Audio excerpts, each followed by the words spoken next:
নমস্কার বন্ধুরা, গল্পের মহলে সকলকে স্বাগত। প্রিয় বন্ধুরা, আজ আমরা তারাপদ রায়ের ভারী একটি সুন্দর গল্প শুনব। গল্পের নাম চুরিবিদ্যা। নাবালক বয়সে এ বিষয়ে একটি লেখা লিখেছিলাম। সম্ভবত সেটাই ছিল আমার প্রথম রম্য রচনা। এত বিষয় থাকতে ওই নিষ্পাপ বয়সে আমি কেন চুরিবিদ্যার উপর আমার প্রথম গদ্যটি লিখেছিলাম সেটা যার যেমন ইচ্ছে তা অনুমান করতে পারেন। কিন্তু আমার এখনও স্পষ্ট মনে আছে ওই লেখাটি লিখতে গিয়ে আমি প্রভূত আনন্দ পেয়েছিলাম। লিখতে লিখতে টের পেয়েছিলাম তস্কর বৃত্তির প্রতি আমার একটা সহজাত টান রয়েছে। আজ এতদিন পরে ওই একই বিষয়ে আবার লিখতে বসে বুঝতে পারছি, টান যতই থাকুক তখন আমি এ বিষয়ে প্রায় কিছুই জানতাম না। ইতিমধ্যে দীর্ঘ 25 বছরে সঙ্গদোষে এবং কালদোষে বহু বিখ্যাত তস্করের সঙ্গে আমার পরিচয় হয়েছে। অপরদিকে তস্করেরা এবং তস্কর বান্ধব বহু কোতোয়াল সাহেবও আমার খুবই ঘনিষ্ঠ। আমি আমার এই চুরিবিদ্যায় আপাতত শুধু খাঁটি চোরদের কথা বলবো, আসল ও আদি চোরের দুঃখের কথা। এর মধ্যে ঠক জোচ্চোর প্রতারকদের টেনে আনব না। চোর দু রকম, এক পুরুষের নতুন চোর অথবা বংশানুক্রমে বনেদি চোর বংশের সন্তান। এক পুরুষের নতুন চোরদেরই কষ্ট বেশি। আজকাল শীতকাঠি দুর্লভ, তার দামও সাংঘাতিক। কিন্তু যাদের বাপ ঠাকুরদা চোর ছিলেন তারা নিশ্চয়ই উত্তরাধিকারী সূত্রে জার্মান স্টিলের শীতকাঠি পেয়েছেন। সেরকম আজকাল আর কোথায় পাওয়া যাবে? আর তাছাড়া এখনকার কাঁচা লোহা শীতকাঠির উপর ঠিক নির্ভর করা যায় না। 3 ইটের গাঁথুনি, দেয়ালে 2টো ইট মাথার ঘাম পায়ে ফেলে খুলে ফেলেছেন, এমন সময় শীতকাঠিটি ভেঙে গেল। তখন সব পরিশ্রমী মাটি।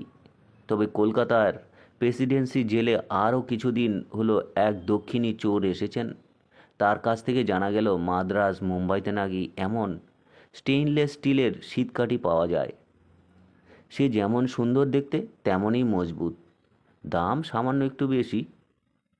নতুন চোরদের হয়তো এরপর থেকে শীতকাঠির সমস্যা থাকবে না, কিন্তু অন্যান্য সমস্যা, কালো হাফ প্যান্ট আর কালো স্যান্ডো গেঞ্জি পরে চুরি করতে যাওয়াই বহু পুরনো বিধি। কিন্তু কালো রঙের স্যান্ডো গেঞ্জি আজকাল একেবারেই পাওয়া যায় না। কেন যে গেঞ্জির কলগুলি এরকম গেঞ্জি উৎপাদন বন্ধ করে দিয়েছে, তাদের সঙ্গে এ বিষয়ে পুলিশের সঙ্গে কোনো যোগসাজশ আছে কিনা তা বলা যায় না। অনেকে বাধ্য হয়ে সাদা গেঞ্জি কিনে দ্বিগুণ খরচা করে শালকরের কাছ থেকে কালো রং করিয়ে নিচ্ছেন।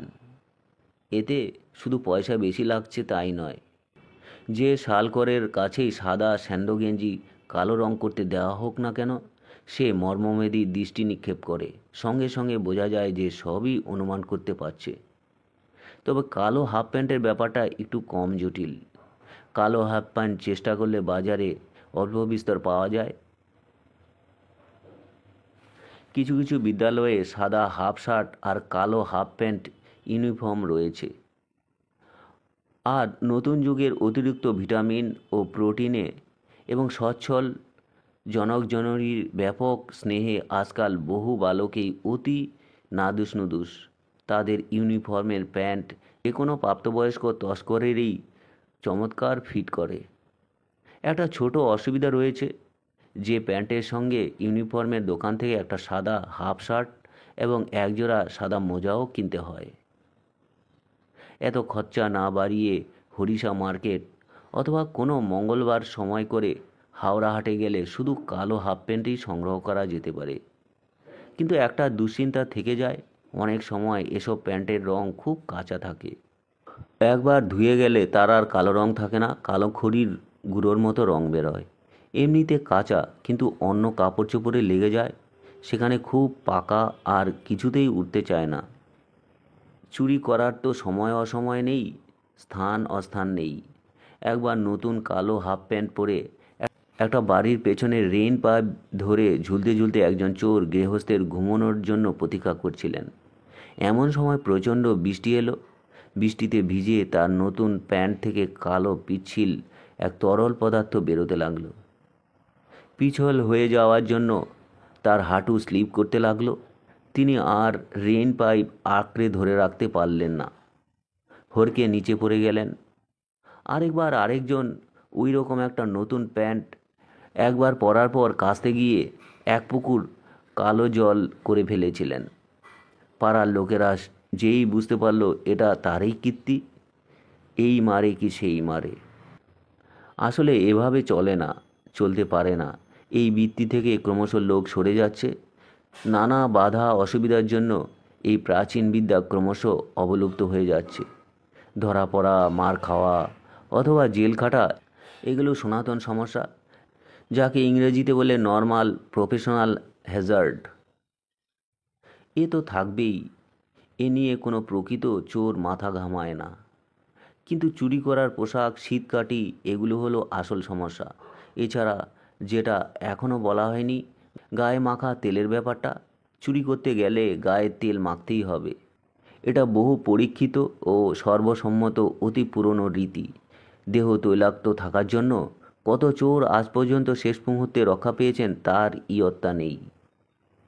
তেল যে খুবই বেশি লাগে তা নয়, সেটা অনেক সময় ব্যক্তিগত অসুবিধার কারণ হয়ে দাঁড়ায়। তেল মাখতে হয় ঊর্ধ্বাঙ্গে, 2 হাতে কবজি পর্যন্ত, বিশেষ করে ঘাড়ে, গলায় ও পিঠে। আগেরকার দিনে পাওয়া যেত ক্রিম রঙের বিলিতি গ্রিস। কি ভালো জিনিস ছিল সেটা, আর কি চমৎকার মৌচাক মৌচাক গন্ধ বেরোতো গ্রিস থেকে। আর দামও ছিল বেশ ন্যায্য।